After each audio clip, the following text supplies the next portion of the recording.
Phoebe is very excited because it's Holy Week. Just one more week until it's Easter Sunday. This is such a special week, barked Phoebe. What are we going to do today? Today is the owl's Passover. Every year, the owl family invites their friends to come and celebrate Passover before Easter. Right on time, said Grandpa Jack. Well, they wouldn't want to be late for this, squawked Akinom. On my back, Boris. I'll take the biggest first. We make a great team, said Granny Mariah to Sean. You take James and I'll come back for Phoebe. I don't really need a ride, said George. It's just good fun. Inside, the owls had made their box look all sparkly and special. This is the cedar plate, said George very proudly. It helps us to remember the story of the Passover.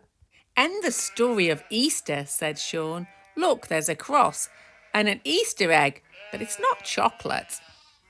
I always want to play football with my Easter eggs. Here, to you, Akinom. It's definitely not chocolate.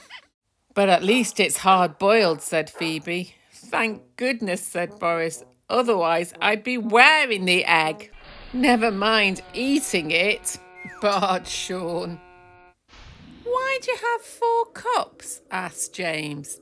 All will be explained, said Grandpa Jack. But first, Granny Mariah will light the candle and say our blessing.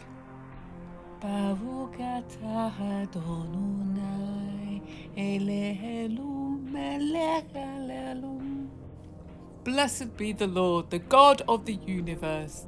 We raise this first cup to thank God for rescuing us, to make us his holy people. As everyone drank from the first cup, George was busy. Here's some lovely warm water and a nice soft towel. Ooh, said James, that's very kind of you. It reminds me of what Jesus did with his disciples at the Last Supper. It reminds me, said Sean, that we need to take care of each other, the smallest and the biggest. Well, thank you, said George, for letting me serve you. I feel a bit like Jesus now. I love the fact that he celebrated Passover too. He did indeed, said Grandpa Jack. It was the night before he died, his Last Supper. He was the new Passover lamb, which is why we have a cross, not a bone on our Passover plate. Next to the cross was the bowl of salt water. We dip the green parsley into the water, said Granny Mariah. It tastes like our tears, said Boris, which reminds us that God is with us even when it's difficult. Ugh, it tastes awful. I quite like it, said Sean. Well, it's because Jesus was brave on the cross, said Boris, that I can be brave when things are difficult. Putting the cross down, he picked up the unleavened flat bread. This is the bread they ate when they escaped Egypt. That's right, said Grandpa Jack, and he told them the story again of Moses and the Exodus. And before they drank the second cup, the cup of freedom, there were 10 drops of wine for the 10 plagues the Egyptians faced. These bitter herbs are another reminder of how difficult slavery is.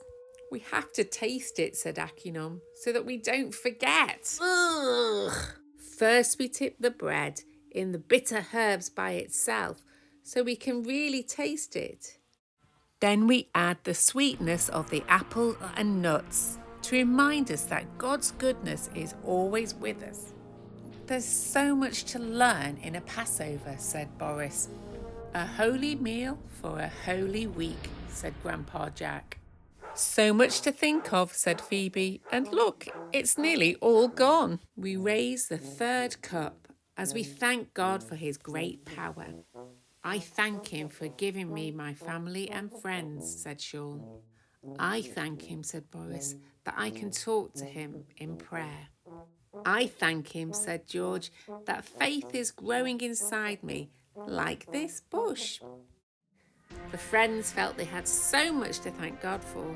They sang some of their favourite praise songs. When the Passover came to an end, Granny Mariah put out the candle. a perfect way to get ready for Easter.